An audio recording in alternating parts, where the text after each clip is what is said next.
guys, welcome back to my channel. I'm here today with a review of the Chinese drama Love Designer or Love Advanced Customization. You can watch this drama on YouTube and on Viki.com. I checked out this drama because it's really popular right now and I wasn't in the middle of watching anything else.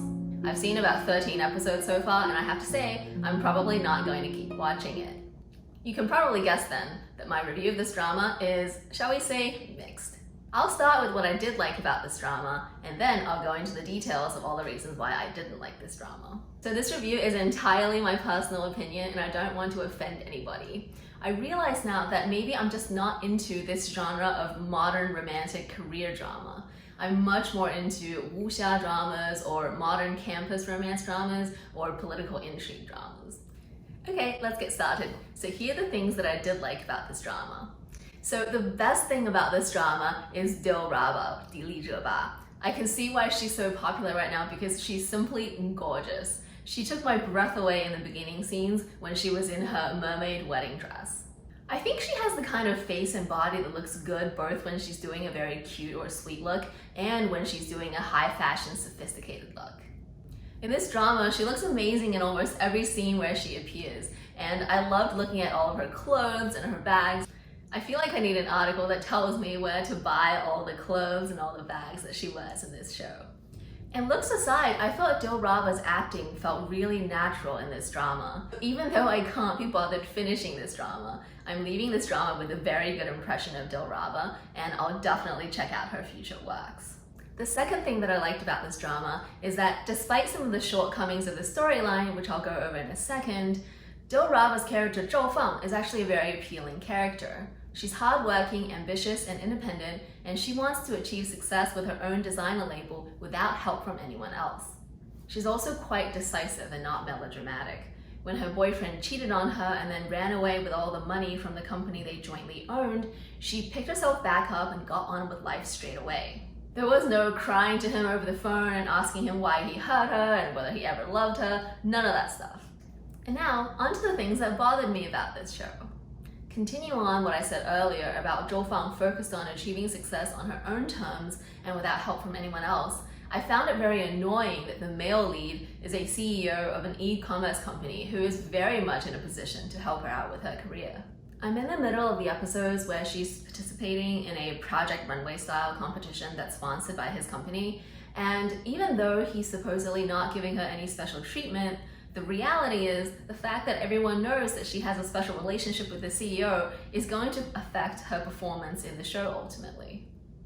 I may ultimately be proven wrong, but I highly doubt that whatever career success Zhou Feng achieves by the end of this show is going to be entirely independent of whatever tangible and intangible help that she's going to receive from the male lead, Songlin. And I guess my question is, why can't the female lead have an independently successful career all by herself without help from the male lead? I want a woman to experience success on her own terms, not because she's attracted the interest of a powerful person in her industry that can help her. Is that so unusual? My next issue with this drama is that the storyline is super predictable and full of the standard Chinese romantic drama storyline elements. The discovery of the cheating boyfriend in the first episode, the dramatic first encounter where he runs into her on the highway even though there's plenty of road to go around for the two of them.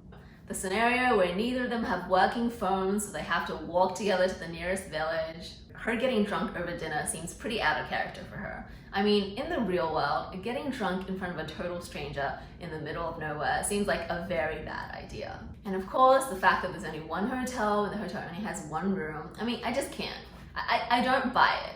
It's like the whole universe is conspiring to get these two together and have these two spend as much time together as possible. I get that the world of a romantic drama has to be slightly more romantic than the real world, but please, can we just get a splash of reality so everything doesn't feel so contrived and so unrealistic? Now, I suspect this is going to be controversial, but the third thing that I don't like about this show is the male lead. This is the first drama that I've watched Huang Jingyu in, and I think he's a really good-looking guy. He's got a decent face and a good body, and you can tell that he works out. My criticism relates to the character only and not the actor. I just find his character kind of obnoxious. In the beginning, he's very disrespectful towards the female lead and keeps putting her down and telling her that she's not capable and not professional enough. I understand that this was part of his grand plan to push her to do better and to push her out of her comfort zone, but he was just too condescending for me. This may just reflect my own personal preferences and my general dislike of the dominating CEO or the 霸道总裁 persona that's so common in Chinese dramas. The next thing is that I don't like any of the side characters. Her best friend Qingqing is a very loyal friend and seems like a pretty cool person actually, but her whole storyline is taken up with her romance with the recent university graduate who works for Songlin. Their romance just doesn't resonate with me at all and I find him super annoying. A guy who stands in front of your car when you're trying to leave and says something like, "If you don't love me, then just run me over," is all kinds of crazy and should be avoided at all costs. I think the problem with a lot of the side characters is that their sole purpose is to push the main character's storylines. Like Luna, what is her role? To act as the psycho movie star that's in love with the male lead and who's willing to go to great lengths to sabotage the budding relationship between the lead characters. And what about Su Zong, the CEO of the competitor company? As far as I can tell, to mess things up for Zhou Fang and make everyone think that she's in the competition because of her relationships and not because that she's actually a legit designer. All of these side characters get absolutely no backstory, so you don't care about them at all, and their sole purpose, like I said, is to push the main character's storylines forward. And my last criticism is that there are so many product placement ads in this show. There are ads for instant hot pot, for junk food, for drinks, the list goes on. And often when they mention the things that they're supposed to be doing product placement ads for, it feels really forced and obviously inserted into the script. But hey, I gotta say, product placement works because I have an order right now for the instant hot pot that they eat in the show. So that's my initial impressions review of Love Designer or Love Advanced Customization, why it's not really my cup of tea, and why I will not be continuing with this drama. If you agree or disagree with any of my comments, I'd love to hear them. Please let me know in the comments box below.